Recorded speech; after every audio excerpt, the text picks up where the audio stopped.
Hello student, how are you? कैसे हैं आप अच्छे ही होंगे। कल के वीडियो में क्या हुआ कि इम्परेटिव सेंटेंस में जो है कुछ टॉपिक आपके रुक गए थे, तो आज हम अपना फिर से जो है इम्परेटिव सेंटेंस लाए हुए हैं ताकि हम इस टॉपिक को क्लियर कर सकें और फिर हम इसके बाद जो टॉपिक रखेंगे वो ऑब्जेक्टिव सेंटेंस होगा। ठीक है, तो today I am going to teach you about the imperative sentence. Let's start our topic imperative sentence. Imperative sentence इसका हिंदी अर्थ होता है आज्ञा सूचक वाक्य। अभी आज्ञा सूचक वाक्य से संबंधित कोई चर्चा कल हो गई थी, तो आज फिर से चर्चा करते हैं। आगे सूचक वाक्य में जो टॉपिक बचा हुआ था, जैसा कि आपको बताया गया, आगे सूचक वाक्य में 3 सेंस आपको मिलते हैं। कौन कौन से सेंस मिलते हैं आपको? नंबर 1 पे आपको मिलने वाला है एडवाइस, नंबर 2 पर ऑर्डर एंड नंबर 3 पर रिक्वेस्ट। तो एडवाइस हो गया था, ऑर्डर हो गया था, आज का टॉपिक जो होगा वो रिक्वेस्ट से संबंधित होगा। चलिए बात करते हैं, ये रिक्वेस्ट क्या होता है। रिक्वेस्ट जिसका हिंदी अर्थ निवेदन होता है। क्या होता है? निवेदन। निवेदन का मतलब क्या होता है? प्रार्थना करना। प्रार्थना मतलब एक मतलब रिक्वेस्ट करना, यानी कि निवेदन करना होता है। निवेदन करने का जो सेंस है हम एग्जाम्पल से समझ सकते हैं। एग्जाम्पल, एग्जाम्पल क्या है? जैसे मैं कहूँ कृपया मुझे कुछ भोजन दो। यदि मैं ऐसा कहूँ तो मुझे लग रहा है कि निश्चित रूप से मैं निवेदन करने की बात कर रहा हूँ। तो यदि मैं इसको ट्रांसलेशन करूंगा तो क्या बनाऊंगा? Please give me some food. Please give me some food. अब आपको कंस्ट्रक्शन बताया गया था कि हम इम्परेटिव सेंटेंस कंस्ट्रक्शन किस प्रकार लिखते हैं। इसमें सबसे पहले मेन वर्ब आती है, मेन वर्ब का फर्स्ट फॉर्म प्लस ऑब्जेक्ट की बात करते हैं प्लस अदर वर्ड की बात कर सकते हैं या फुल स्टॉप आ सकते हैं। अब मेन वर्ब का फर्स्ट फॉर्म मतलब मेन वर्ब फर्स्ट फॉर्म आया, ऑब्जेक्ट फिर अदर वर्ड। अब ये बात होती है कि ये कहाँ से आ गया। ये रिक्वेस्ट संबंधित शब्द हैं, शुरू में ही आते हैं। किसी भी वाक्य में हो तो प्लीज जो है शुरू में ही आते हैं। ठीक है, संबोधित करने का एक तरीका होता है प्लीज, कृपया। तो बाकी सेंटेंस आपको जो है उसी तरह से मिलेगा जैसे इम्परेटिव सेंटेंस होता है। तो ये रिक्वेस्ट वाली समस्या आपके आई होप समझ में आ गया होगा। चलिए दूसरा वाक्य देखते हैं, बनाते हैं इसी तरह। तो दूसरा वाक्य क्या हो जाएगा? जैसे आप कहें प्लीज कह लीजिए, तो आप क्या कहना है? Please give me some rupees. तो आप इस तरह भी कह सकते हैं कि मुझे कुछ रुपया दे दीजिए। तो आप कोई भी निवेदन आप कर सकते हैं, please give me water, please give me food, please please help me, ऐसा ना आप कह सकते हैं। तो निश्चित रूप से ये वाक्य कहलाएंगे, ये वाक्य कहलाएंगे आपका रिक्वेस्ट। यानी कि कुल मिलाकर हम ये कह सकते हैं कि यदि मेन वर्ड का फर्स्ट फॉर्म आ रहा है तो ऐसे वाक्यों को इम्परेटिव सेंटेंस कहा जाएगा। आपके एग्जाम में ये पूछिएगा नहीं कि आप कृपया मुझे भोजन दीजिए बनाइए, ऐसा कुछ नहीं कहने वाला। वो कहेगा आइडेंटिफाई कीजिए कि ये सेंटेंस कैसा सेंटेंस, इम्परेटिव है, एक्सक्लेमेटरी है, ऑपरेटिव है या असर्टिव सेंटेंस। तो आप निश्चित रूप से इसको आप हल कर लेंगे। ठीक है, आई होप आपको समझ में आ रहा होगा। यदि एकेडमी की बात करें तो एकेडमी में ये वाक्य एक पैसेज के रूप में आने वाला है ना। एक पैसेज के रूप में आएगा। अगर पैसेज के रूप में ना भी आए, अगर सिंगल भी आ जाते हैं तो आप इस तरह से बना सकते हैं ना। जैसे please give me some rupees, माने कृपया मुझे कुछ कुछ रुपए दो। कृपया मुझे कुछ रुपए दो। तो ये भी कह सकते हैं दीजिए या दो। तो यहाँ पर क्या बनने वाला है? तो यहाँ पर क्या बनने वाला है? यहाँ पर बनने वाला है कि मुझे कुछ रुपए दीजिए। तो क्या हो जाएगा? Please give me some rupees से first form of the verb होता है। तो आई होप आपने समझ रखा होगा कि रिक्वेस्ट वाली समस्या किस प्रकार से हम हल करने वाले हैं। यानी रिक्वेस्ट निवेदन का दिखाई देना चाहिए, यानी कि प्लीज है तो रिक्वेस्ट होगा।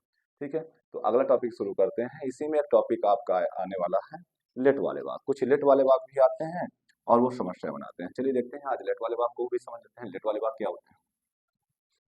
ये लेट वाले वाक्य होते तो बहुत सरल है, बस समझना है। समझ लीजिए तो सरल है, और नहीं समझेंगे तो ये क्या हो जाते हैं? ये कठिन हो जाते हैं। चलिए देखते हैं। तो आज का जो मेरा नेक्स्ट टॉपिक है वो है लेट और लेट अस। हम दोनों शब्दों को लेंगे, लेट और लेटस। अब लेट और लेटस में दो शब्द दिए हुए हैं, तो अब दोनों को समझते हैं और एक सारणी बना लेते हैं ना। एक तरफ लिखते हैं लेट और एक तरफ लिखते हैं लेट अस। देखिए लेट का मतलब क्या होता है? लेट का मतलब होता है दो, माने करने देना। इंग्लिश में कहें तो परमिट। यानी किसी बात की आप परमिट मांग रहे हैं या कह रहे हैं परमिट के लिए, तो वहां पर क्या हो जाएगा, लेट। जैसे मुझे पढ़ने दो, मुझे पढ़ने दो। दूसरा, मुझे जाने दो, मुझे जाने दो। या तीसरा, उसे जाने दो, उसे जाने दो। ठीक है। अब ये इसका निगेटिव अर्थ भी बन सकता है, जैसे दूसरा कहें उसे मत जाने दो, उसे मत जाने दो। चौथा, उसे मत रोने दो। ठीक है, इस प्रकार भी हो सकता है आपका। तो निश्चित रूप से आप देख रहे हैं कि यहाँ पर हम लेट का यूज कर रहे हैं, और मुझे जैसे भी वाक्य हैं आपको इसमें समझ में आ रहा होगा कि इसमें लेट का यूज हो रहा है। क्यों लेट का यूज होगा, क्योंकि यहाँ पर कुछ करने देने की बात कर रहा है। तो ऐसे वाक्यों में हम क्या करने वाले हैं, लेट का यूज करने वाले हैं। लेटस की बात करते हैं। लेटस का मतलब होता है प्रपोज करना, यानी किसी चीज को आप प्रपोज कर रहे हैं, यानी कि प्रस्ताव दे रहे हैं, तो वहां पर आप क्या करने वाले हैं, लेटस का यूज करने वाले हैं। अब लेटस का मतलब होता है चलो। हिंदी का सेंस बात करें तो लेटस का मतलब होता है चलो। जैसे हम कहा चलो पढ़ो, चलो पढ़ो, चलो पढ़ो, या चलो पढ़ते हैं। क्या करते हैं, पढ़ते हैं। अब दोनों वाक्यों में देखेंगे तो हमें ये पता चल जाएगा प्रपोज कर रहा है, यानी कोई प्रस्ताव दे रहा है। यदि कोई प्रस्ताव दे रहा है तो हम लेटस का यूज करते हैं ना। अब ऐसे वाक्य को बनाते कैसे हैं, देखो ऐसे वाक्यों को बनाने का कंस्ट्रक्शन होता है। सबसे पहले हमें क्या लिखना होता है, तो इसमें हो जाएगा, देखिए इसमें अगर इस इम्परेटिव सेंटेंस की यदि बात करें, केवल इम्परेटिव सेंटेंस, यदि इम्परेटिव सेंटेंस की बात करें तो यहाँ पर सबसे पहले लेट हो जाएगा, यानी कि वर्ब लेट आएगा। लेट माने दो ना, पहले लेट हो जाएगा लेट, फिर लेट के साथ हमेशा ऑब्जेक्ट आता है, और फिर वर्ब का फर्स्ट फॉर्म बी वन आएगा। तो सबसे पहले लेट, फिर ऑब्जेक्ट, फिर बी वन, यानी कि वर्ब का फर्स्ट फॉर्म। लेटस की बात करें तो लेट आएगा। अब लेटस को ऐसे भी लिखते हैं और ऐसे भी लिखते हैं ना, चाहे अब लेट्स कह दो चाहे लेटस कह दो, तो इसका जो कंस्ट्रक्शन होता है वो इस प्रकार होता है, पहले लेट, फिर अस, फिर वर्ब का फर्स्ट फॉर्म। तो चाहे इसको कह लीजिए चाहे लेटस के बाद आप इसको कह सकते हैं, उसके बाद आप कह सकते हैं। तो क्या हो जाएगा, जैसे मान लो चलो पढ़ो, तो क्या होगा, लेटस रीड ना। चलो पढ़ते हैं तो लेटस रीड। चलो खेलो, लेट अस, या लेट अस खेलते हैं, प्ले। चलो दौड़ो, या चलो दौड़ते हैं, तो क्या हो जाएगा, लेट्स रन, या लेट अस रन। ओके, यहाँ पाएंगे मुझे पढ़ने दो, तो क्या सबसे पहले क्या आना चाहिए, लेट। तो क्या हो जाएगा, लेट, फिर ऑब्जेक्ट मी, वर्ड का फर्स्ट फॉर्म रीड। तो क्या होगा, लेट मी रीड। अब बहुत सारे वाक्य बना सकते हैं, let me read, let me right, let me run, ना। कह सकते हैं लेट मी लाफ, तो मुझे जाने दो, लेट मी गो, लेट मी गो। उसे जाने दो, लेट हिम गो। उसे मत जाने दो। अब यहाँ क्या हो जाएगा, यहाँ पर डू नॉट लगा देंगे ना, do not let him go. उसे मत रोने दो, do not let him cry. तो इस प्रकार से हम वाक्यों को बना सकते हैं ना, बहुत ही आसान है, कोई समस्या नहीं है। लेट का यूज तब करिएगा जब दो का परमिट का बात करेगा, और लेटस का यूज कर तब करेगा जब प्रपोज का बात करेगा या चलो का बात करेगा। ठीक है, आई होप आपको लेट और लेटस के वाक्य अच्छे से समझ में आ गए होंगे। चलिए इसका एक बार और फिर से रिवीजन करते हैं, क्या समझ रहे हैं। तो इसको सारणी से हमने समझ लिए हैं, अब बात करते हैं इसके कंस्ट्रक्शन किस प्रकार के होते हैं।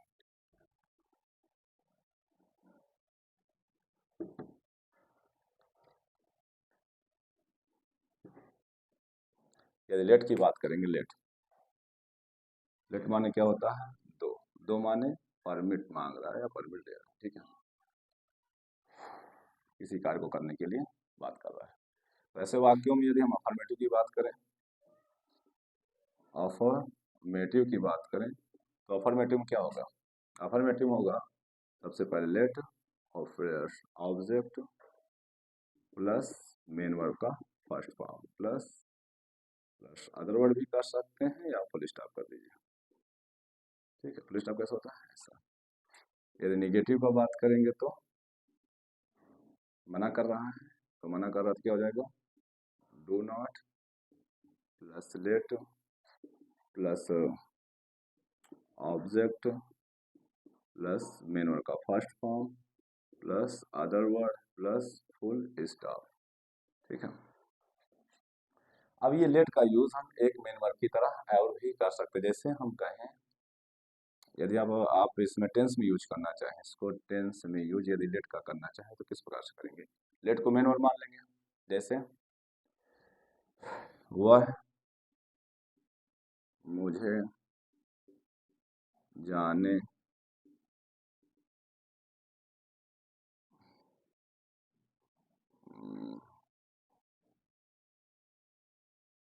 वह मुझे जाने देता है, वो मुझे जाने देता है। तो क्या कहेंगे, वह मुझे जाने देता है, ही let's me go, he let's me go.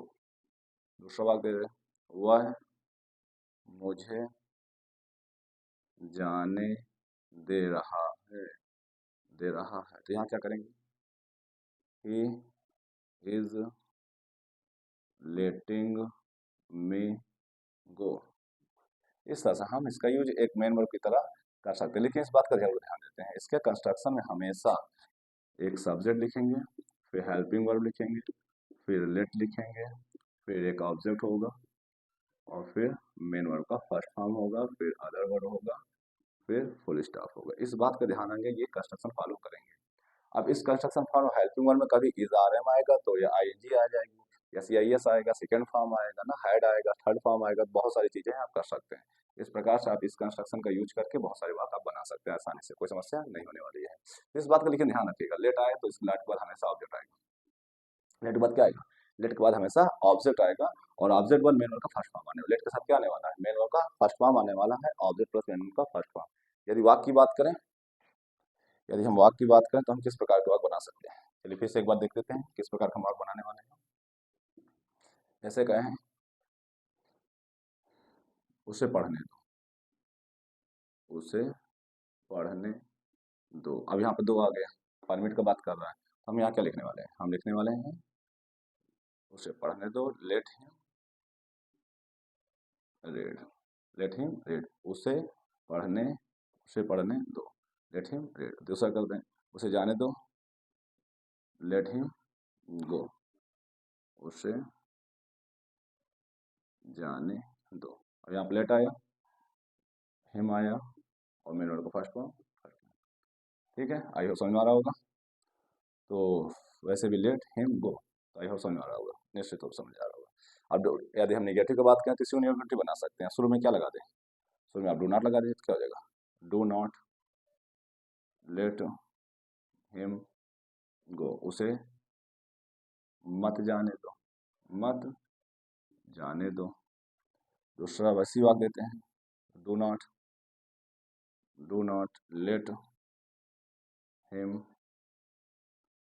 Let him laugh या ले यू जी, उसे हंसने मत दो, कह सकते हैं। तो कुछ भी आप कोई किसी भी प्रकार का कोई वाक आप बना सकते हैं। उसे मत भागने दो तो क्या हो जाएगा, do not let him run away. तो आप इसका यूज आप कर सकते हैं। आई होप आपको बहुत अच्छा लगा होगा और आपने लेट के अच्छे से वाक्य आप समझ लिए होंगे। अब बात करते हैं लेटस की, बात हम किस प्रकार करने वाले हैं।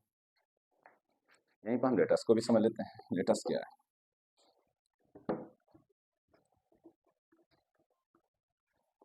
लेटस का देखने में ये दो शब्द लग रहे हैं, लेकिन यहाँ पर किस किस शब्द, लेट है, अस है, प्लस डैश डैश। अब लेटस होता है, अब लेटस को कैसे लिखते हैं, लेटस भी लिखते हैं और लेट के साथ एपोस्ट्रॉफी एस भी लगा देते हैं, ये क्या करता है, लेट्स।